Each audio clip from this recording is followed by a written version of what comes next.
In the land of grills, yes we are. We're doing a 1 year, actually a little over a 1 year review of the Spider Grills Huntsman, folks. Very unique kettle style grill from Spider Grills. We've had this for a little over a year. We've done a bunch of cooks on this. We've done pizza. We've done everything that you can imagine in this grill. And we've done it in good weather, and we've done it in not so good weather and in the cold. I'm going to share with you all my experiences from this. We're going to talk about the price. We're going to talk about accessories and what I would consider to be the must-have accessories if you're considering to get this grill. We're also going to talk about some things that Spider Grills needs to improve on this. Are you ready? Let's get started. All right, like down in the description, I'll leave the first reviews I did. I'll leave a couple other, and I'll have them labeled as to what it is I'm doing here. Folks, these grills aren't sent to me. I purchased these, so that's why I can call them honest reviews. You know, if you want to support the channel, make sure you thumbs up. Please subscribe. Hey, if you want to support the channel even further, buy me beer down in the super thanks. What did I did not pay $900 for it a year ago. I think it was introductory price of $6 something. So I jumped all over it. And then the accessories took like over 9 months to come out, but I did pay for those also. So $900 is what's going now. They've had problems keeping this thing in stock, and I don't know if they get limited numbers of them in. You're saying, well, where are they made? And I believe they are made overseas. In fact, I'll go as far to say as I think they're made in China.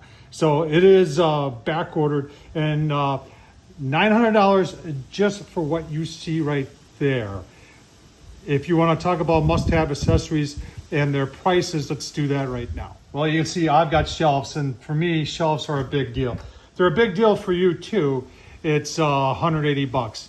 Now they do have a next level lower cooking surface kit, which I've had some issues with, which we'll talk about, but I honestly believe that's kind of a must-have also, and that also is $179. All right, you can see I got the battery pack there. If you've got to have the battery pack, it goes for $55. And they're not showing it yet, but they're going to have a lift kit available. I've got it installed here. I got the beta version of it, and I believe it lifts it up 2.5 inches, so it takes it so you get 34 inches to your cooking grate here, which a lot of people were asking for, and they did provide, and they are now providing. Let's start with the exterior of the grill. If you're wondering what it's made out of, this is carbon steel. It's 5mm thick carbon steel, the whole thing, top and the tub makes it, and there's a lot of weight there, and that's why they have a spring-mounted hinge that lifts it up. A very cool design. The legs are very heavy. Nice locking casters. I've had zero problems with it. If you're wondering what that box is, that's their Venom. That's a thermostatically controlled blower that comes with the grill. You've got a handle here that opens up so you can put in more splits or charcoal while you're burning. I've also put a pizza stone in there and did pizza in there, and it actually worked pretty good. The shelves, I'll show you that they do fold down, or they remove for storage. And then on the back, you can see here's your heavy duty hinge, and there's the spring mounted hinge device. There is some pretty cool things for adjustment on that. And if you get that next level cooking grid, it comes with this storage thing that hooks to the bottom that you can put your grates in, which I think is pretty cool. You're wondering how they go down, the shelves go down, and they just go down. They just remove like that, but they also hang just like that. Accuracy of the lid temp hasn't been so great. It's at the lid. It gives you more of an idea as to where you are. I've gone off the probe that's inside the grill that attaches down to the Venom down there. That is much more accurate. Because this is all steel, you may think that this gets hot right here, but I have not experienced that. And you've got the lid latch right here, which with practice you can do with one hand. And then it just goes down like this, and you can see that's effortless. And you can control that as to with the spring as to how much or how little tension there is to raise and lower that. Right, your top vent here. When you turn on the Venom and you're making a setting for temp, it tells you which level, how to be 1/3 closed or half open or full open or that. Been a little criticism as to the placement of this. Why not in the center or toward the back? And a lot of this is for indirect cooking to have it on this side. Then after a while, it makes sense that it's in this position. So this is cool. When you get the grill, it comes with this pouch that's got all the tools you're ever going to need, and it's got a built-in magnet so it won't blow away or something like that. But I've got the temp probe in there, and this socket that you can use for adjusting the spring and any of the bolts that are on this. Just cool stuff. And this is the adapter for the battery. So I think that's the only grill I've ever gotten that I've had a tool pouch, and it's magnetized, so when you put it on the bottom, it doesn't fall off or, you know, blow away. There's a closer look. If you get the next level kit, that grill grate holder right there, I think that's ingenious. A great job by the folks at Spider Grills. All right, the Venom has been really reliable. It does a great job.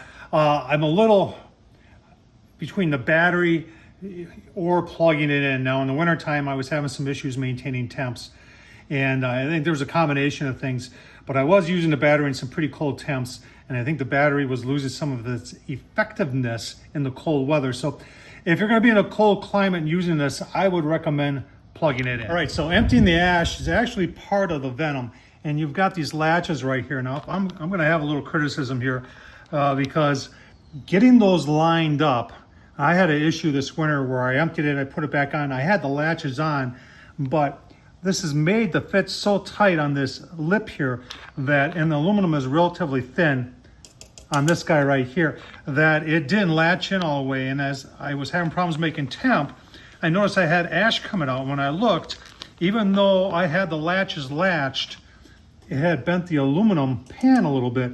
So when you're putting this on, and you're kind of putting it on blind, you got to be very, very careful that when you put it on, that you're checking 360 around the whole thing to make sure that it did fully engage. All right, we'll talk about this guy right here. So they've got a nice thick gasket, and there is adjustments here of taking out some washers to adjust it. I've had to do that just once on that. And then you can see this is where, if you wanted to add more charcoal while you're during a cook, you don't have to tear everything apart. You can just open this up if you want to put another, like half a split in there or something like that. That's what the door does. And I set this up once with this much lower, the pizza stone down there, and actually use this as the door to put in and take out the pizza. I'll leave the link down below to that one. Turned out very good. Forget to talk about how heavy duty. Look at this door and the bracing they have on this to keep this from warping. Very, very nicely done. Moving to the inside of the grill, we got this nice heavy duty gasket right there, so it seals good. You've got the stainless steel Venom 2-piece grill grate there, and it's got a holder that allows it to be taken in, you know, so you can take it out and put it back in. But hang on, there's one cool thing I really like about this. The size. That's a 22-inch kettle. So I've got a cast iron grill grate here from a Weber 22-inch. Fits perfectly in there. Now a lot of people have asked, hey Tom, can you put in like the Weber rotisserie?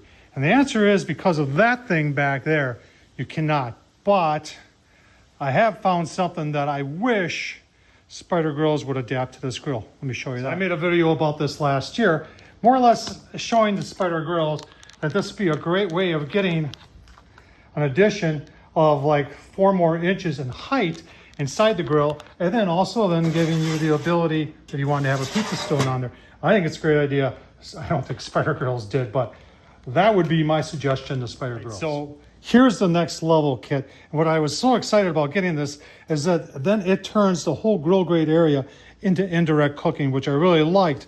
But there's one little issue that I had with this, and we'll take that out and show you. So the issue I've been talking about here is the amount of charcoal you can get in, because below this, it's not really dished out a lot. The charcoal grates used to sit up here, and I've taken them out and I replaced it with a Weber 22-inch charcoal grate, which sits a little bit lower and gives us we went from about 3 3/4 inches of charcoal to about 4.5 inches.